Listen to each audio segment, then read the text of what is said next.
I'm Corky Siegel. And I'm Rabbi Doug. And you're watching Taped with Rabbi Doug. We're gonna see Rabbi Doug. We're gonna see Rabbi Doug. We're gonna see Rabbi Doug on your TV tonight. But Daddy, I want to watch Monday Night Football. Forget about Monday Night Football. There's no other thing we're gonna watch on Monday but Rabbi Doug. Yeah, Rabbi Doug on TV tonight. We're gonna see Rabbi Doug. Oh, everybody talk about Doug. Shalom and welcome to Taped with Rabbi Doug. Glad you could be with us today. My guest today is blues legend, harmonica legend, and rock and blues harmonica pro and expert, my good friend, Corky Siegel. Thank you, Rabbi Doug. Corky, welcome to the show. I can't tell you how many times over the years I've said I would love to have Corky Siegel on my show. And Corky is someone who I myself have just always loved as a musician. From the time I think I was in high school, maybe 16 years old, I would go see the Siegel Schwall Band, and whenever they were in town, and I know you traveled all over the world playing together, and now you have the Chambers Blues, Corky Siegel's Chamber Blues, okay. And that band is incredible as well. You are always playing, always writing, and you have a book, and you authored this book along with your friend Peter Kramer. This is Let Your Music Soar, and Let Your Music Soar is a book about how to be a professional musician, entertainer, artist. Tell us why you wrote the book, and what is it really teaching people who are musicians? Right. Well, it's not as much teaching anybody anything. It's just making people aware of what great artists they are, what great potential they have, and it actually shares a technique that allows the beginner or the professional to get deeper into the experience of expression, which is pretty much one of the main reasons why we play music in the first place, for that feeling, that ecstatic feeling of expressing ourselves. And I just found there's a real simple way, and I've been doing this for 35 years and doing master classes all over the world with symphony orchestras and conductors and opera singers and little Suzuki students. And I walk into the class and I share this technique with them and guide them, and within 5-10 minutes they're playing like they've been playing their whole lives. It's quite astounding. Wow. So I was afraid I'd get hit by a bus or something, so I thought I better write this stuff down. Wow. You know? So how long was it that you were working on Let Your Music Soar? Yeah, it basically took about 20 years of writing, and then I realized because I was on the road all the time and doing so many other things, I really needed help to finish it. So a student of mine agreed to help, and that took us 7 years. And then the publisher actually worked with us, the three of us, for another year, and so it was a lot of effort going into writing this book, and it's, a good 35, 40 years of experience and research and experimentation, and it's only 80 pages long. That's and that wild. Includes a bunch of pictures, too. You call it the emotional connection. Is this bring your emotional connection into your performing, meaning put your mind and your performance together rather than just the music coming out of you? Is that really what you're looking for, someone to do? Yeah, as musicians, we know, the professional musicians know, and I guess students know too, that there's that moment when we say we're in the zone, or we feel like the music is just coming through us, and we're just a conduit for that experience.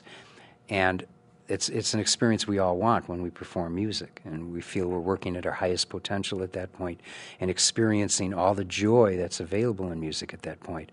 And I just had always asked the question, how could I make that happen again? How could I make that happen? How could I keep that focus? And I found out there's a real simple way to do it that's really effective, that really works. And I started sharing it all over the world, and it just kept working time after time, and people have said it's changed my life. I'll never play music the same way again. I had a conductor, that I gave a 15-minute explanation to, and then he went and conducted a rehearsal, and then he came back to me, and he said, I will never conduct the same way again. Wow. And so experiencing this over and over and over again from literally everybody that that comes in contact with this, I figure I better write this stuff down. And that's what the book is about. Wow. Well, I do want to talk more about the book, but I want to talk about Corky Siegel. Now, Corky Siegel, you are a native Chicagoan, right? How? Yes, absolutely. Absolutely. And still live in Chicago. I live in the greater Mr. Rogers Park Wonderful. area known as Edgewater Glen. Wonderful. And you have traveled all over the world. Now, I even see, even though Chamber Blues is really, your group right now that you're performing with, every once in a while, I see Siegel Schwal is playing. So, right. For years you didn't play together, and then you got back together. Do you enjoy going back to the old times, too? Oh, absolutely. And I feel like, first of all, I love Sam Lay, amazing drummer, amazing musician, amazing blues legend. Jim Schwal, there's no one in the world that plays guitar like Jim. And he writes these amazing songs. And then there's Rollo Radford, and what can you say about Rollo Radford? He's unbelievable, and he walks on stage and people are in love. He doesn't even have to do anything. So here's these amazing personalities and musicians and friends, and people who have been such a great part of my life for so long. How can I not continue performing with them? So I do. It's wonderful. It's wonderful. Now, you brought a member of Chamber Blues with you. Yes. Who is this man, Frank, here? I don't know. Where'd he come from? Tell me a little bit about Frank Donaldson here. He's a drummer. He's a percussionist. You know his history. Yeah, I know his history. What is his history? Tell me a little bit about it. Oh, I don't know if you want to know. I do. Okay. Well, anyway, he was Ramsey Lewis's drummer for 16 years. Wow. And he played with a group called Rasputin Stash in Chicago before that. He played with the Corky Siegel Band for a while. And then I said, Frankie, I love you. You're my best friend. And I would like you to join my group, but you have to learn to play the tabla. And he went, what's the tabla? I said, exactly. You've got 6 months to learn. And so he got some tablas and he learned to play them, and now he's the sixth member of Chamber Blues. Right. And he's been working with me in Chamber Blues since 1990. 1990. Wow, 1990. Well, Frank Donaldson, tell me something about yourself. And I have a question for you just to begin with, and that is, how long have you been playing percussion and drums? Well, I was inspired by Cubby O'Brien. And you have to date yourself to know who he is. Uh-huh. I do know the name. Right. And so I've been playing in bands and orchestras. I grew up at Evanston, and I've been playing in bands and orchestras since I started grade school. Wow. And do you still feel that great honor of being with Ramsey Lewis for so long? Oh, absolutely. In fact, tonight he's playing at Ravinia. Oh, very nice. And we're here. That's very nice. So these are the tablas here, and you Yes. actually learned to play them. You have a famous calling card. Could you show us that calling card? Oh, absolutely.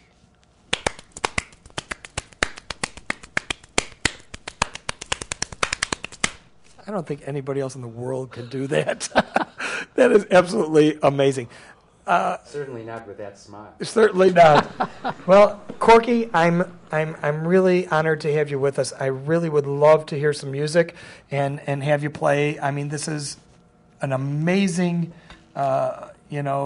experience for me to have you here today. Someone whose career I've followed for so long and who I consider to be the legend that everyone else in the world considers him to be. So, Corky Siegel, please, if you and Frank would play for us, and I'd like to invite up, as you have invited, my good friend and probably one of my most, often guests on my show, because he's been with so many bands, and he himself been featured on the show, violin legend, Ruby Harris. Come on up, Ruby. So we're going to do this thing. It's in the key of D. It's a little shuffle thing, but it has some little funny breaks. So you're going to have to pay attention this time. I have some water.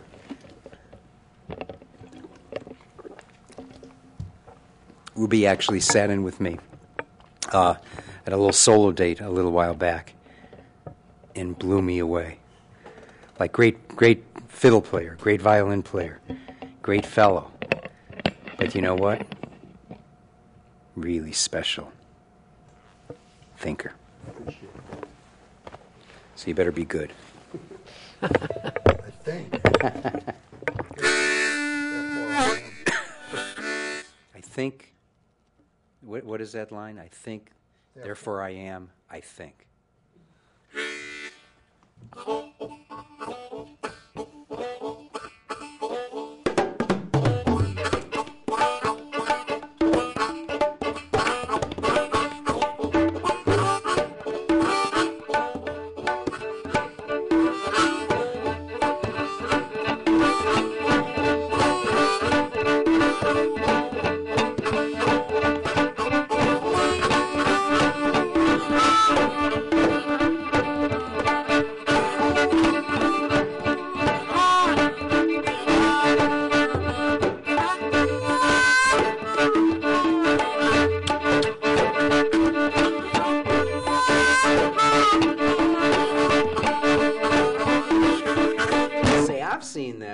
Before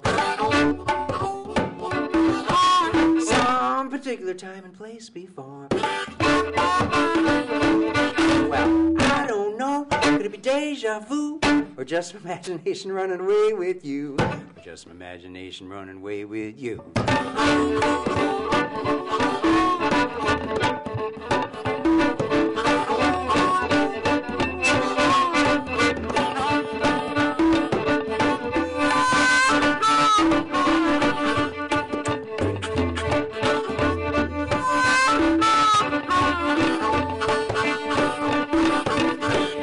Seen those eyes before.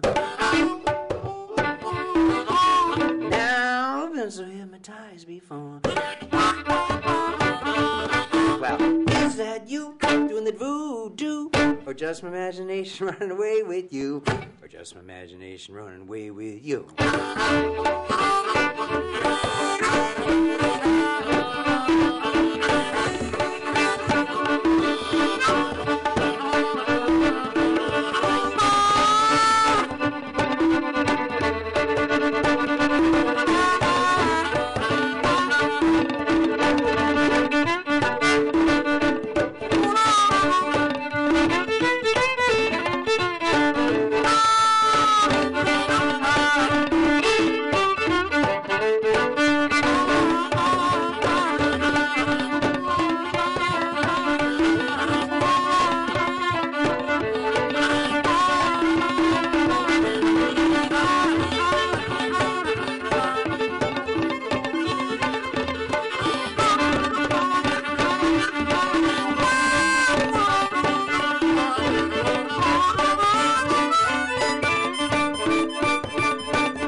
Guess we never met before. At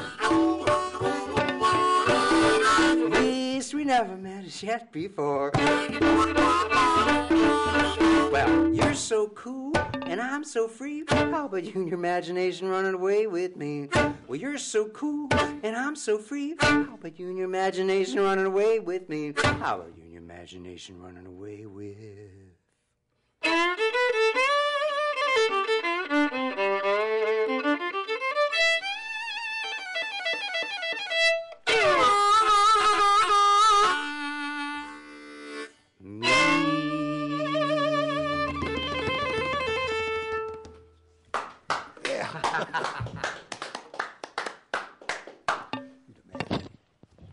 Corky Siegel, Very wonderful. Frank Donaldson, and Ruby Harris right here on Tape with Rabbi Doug. Corky, that was great. That was great. Thank you. It was kind of, I love the way that you just kind of build into it and jam a little bit. That's always fun. What choice did we have? That's right. That's right.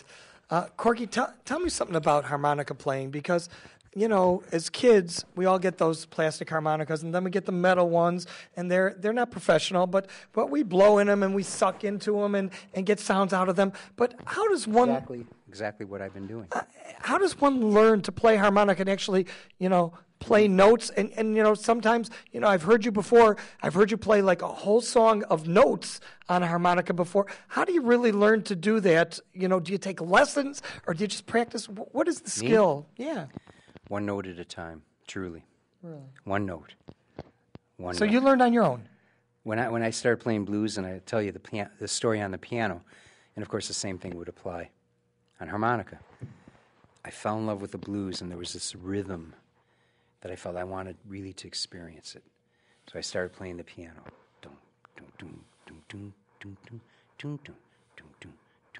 Took me a while to learn that one lick. And I played it over and over with both hands for months. And I drove my parents nuts.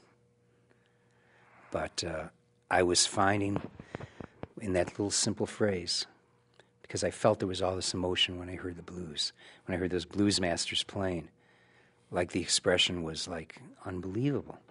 And I really wanted to feel that, so I played. I wanted to find the expression in that one little lick, just those few notes repeated over and over. And I started getting carried away and just totally feeling this expression.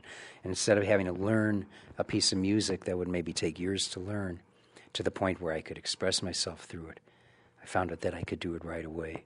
How old were you? In this, a teenager, 18, 19, something like that. And so then once I got that and I got the expression out of it, I added a couple notes, a little lick, and then, wow, that's cool. So it's not notes for me. It's the phrases are expressions. So there's this expression, there's this feeling of expression. So I don't really think too much about notes, but little expression phrases. So did you start out in like a garage band? Did you get a garage band together and play a little rock, a little blues, and pick up your harmonica with them? Or were you singing? Because you have a great voice, and it's a very distinct voice. And I love, and I know this is just kind of one of your characteristics that people know you for. You always get this smile on your face when you're singing and stuff, and the little giggle in a song or something that just brings joy. You just show joy in the music you're playing and singing. Was that something that came along at the beginning, in the garage band type stuff? How did it all start? I think so. But, knowing there was a point when I was very conscious of, you want to really feel that joy. Otherwise, why do this? You really want to feel the joy. And then you understand when you're feeling it, it's coming through your music as that expression. And that expression is being experienced by others. And it's really a very uplifting experience. I mean, what I'm very conscious of is that it's an uplifting experience for me. But it also so happens to be an uplifting experience for people in an audience. That's what's great about music. In this world, people leave a concert and they're driving in their car. And someone wants to cut them off. And instead of honking at them because they're sort of feeling good, they let them in. And then that person feels good, and they let another person in. And this chain reaction happens around the world. And so that's one little way that music is so powerful. So understanding the value of music makes you want to do it more justice. And that's by bringing more joy to it. Well, let's go from the beginning to the later years. You've played with a lot of famous people, and you became world famous with the Siegel-Schwall Band. Mm-hmm. Obviously, you were playing around clubs and stuff before Siegel-Schwall became famous, and before Siegel-Schwall. But tell me, in your just like excitement of playing with people, what has really brought the most excitement to you to say, "Oh my God, I'm actually going to play with Bob Hope." Bob Hope. You played with Bob Hope? Bob Hope, 6 years, 6 gigs. Wow. It was like 6 years. No, it wasn't. He was amazing. Six-day tour with Bob Hope. It was amazing. That's great. That's great. And rock and blues legends, who you been with? Janis Joplin. With Jim Schwall and I produced Joni Mitchell's last demo tape before she became famous. You want some name dropping? Janis Joplin opened for us. Santana opened for us. So that shows you how old I am. That's really exciting. Yeah. So there's some name dropping there if you'd like. Seiji Ozawa, Arthur Fiedler, in the classical world. It's really exciting, and I'm sure it still gives you just as much joy today to please an audience. I know I watch you and I'm like, you enjoy playing as much as they enjoy listening to you. And that must be a great feeling to know that your audiences, some of them have followed you for 30, 40 years, and you still get great joy out of that. Yeah, and you know, admittedly, the name-dropping thing and the recognition is really great. I don't deny it. It's truly not important so much other than that it's sort of like a little tap on the back that says, keep doing what you're doing. Yeah. Oh, but other than that, it is what it is. The real thing is to just enjoy what you're doing, and that's a lifetime pursuit. That's great. Tell me, when you wrote your book, yes, did you have a target audience, or was it really universal?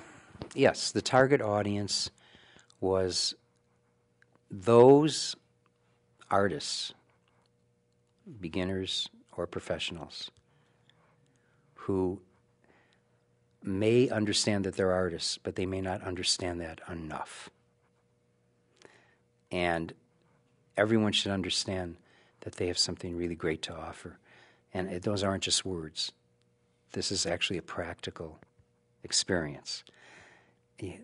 And I want to share that in the book. So when I share this technique of how to get very deep into expression very quickly, before I do that, it's so simple. It's such a simple technique.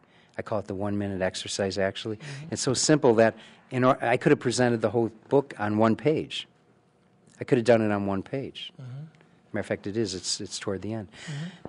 But I realized for people to really know how to approach this and understand it, I had to explain the psychology of how to approach this. Mm-hmm. So that was a bunch of pages, right? Yep. And then in order to explain the psychology, I had to explain the philosophy of this perspective of how to look at music and performance so you're free to be a great artist from when you're playing Twinkle, Twinkle, Little Star. So the book is 80 pages. It really could just be one page. But, it's surrounded and protected by a focus on psychology, a certain way to look at how to step up and perform, and a philosophy on how to understand what music really is and how you're part of it. Now, you had this all in your mind, and you wanted to put it into words. Did putting it into words change you as well to mm-hmm. actually become deeper yourself?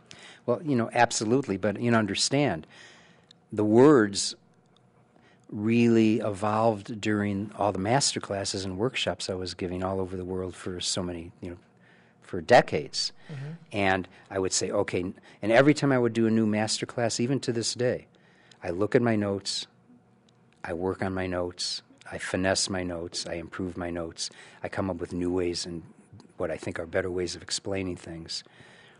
And, then I present the master class and I go, yeah, that worked great. And so then I try it a different way. And, so the book is really the result of all that research, you might say, and experience. Corky, I just want to thank you so much for being on the show. Corky's book, once again, is Let Your Music Soar, The Emotional Connection, written by Corky Siegel and Peter Kramer. And if you want more information about the book or more information about Corky and the show, you can email us at info@tvrabbi.com, and I will be happy to email you that information. Or look at our website, www.tvrabbi.com, where you can find Corky's link to all his information. And just once again, I want to thank you, Corky Siegel, for being on the show. Thank you very much. I want to point out that your latest album with Corky Siegel's Chamber Blues is the Traveling Chamber Blues Show.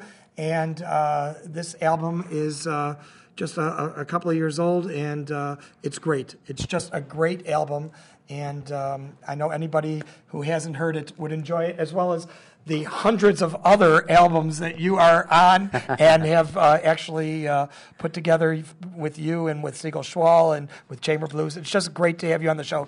My friend, and honor to have my friend, the legend, Corky Siegel, on my show today.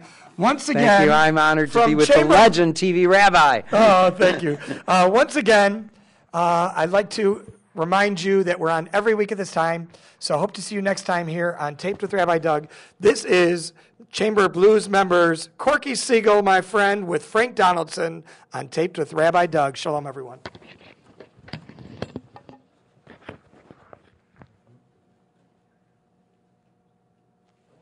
Yes, I'm on.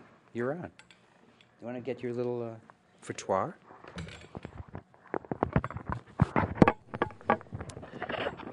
Okay. This is an old Siegel Schwall melody, written by me and Jim Post.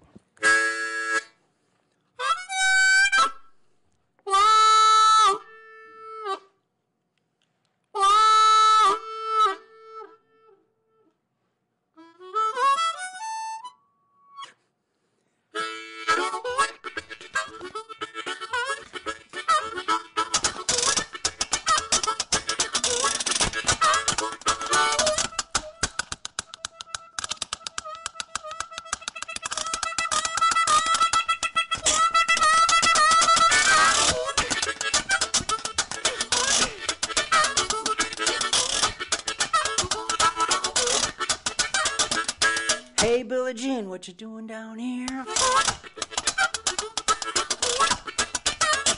Just stomping your feet to chug-a-lugging your beer. Now, I've been trying all week long. I've been just getting ready to go back home. Hey, Billie Jean, I like your motorcycle style. We gonna make our time worthwhile. Don't you know I'm crazy about the natural stuff? You don't act like a lady, but you know how to love. I'm gonna get you, Billie Jean.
This has been a Taped with Rabbi Doug production.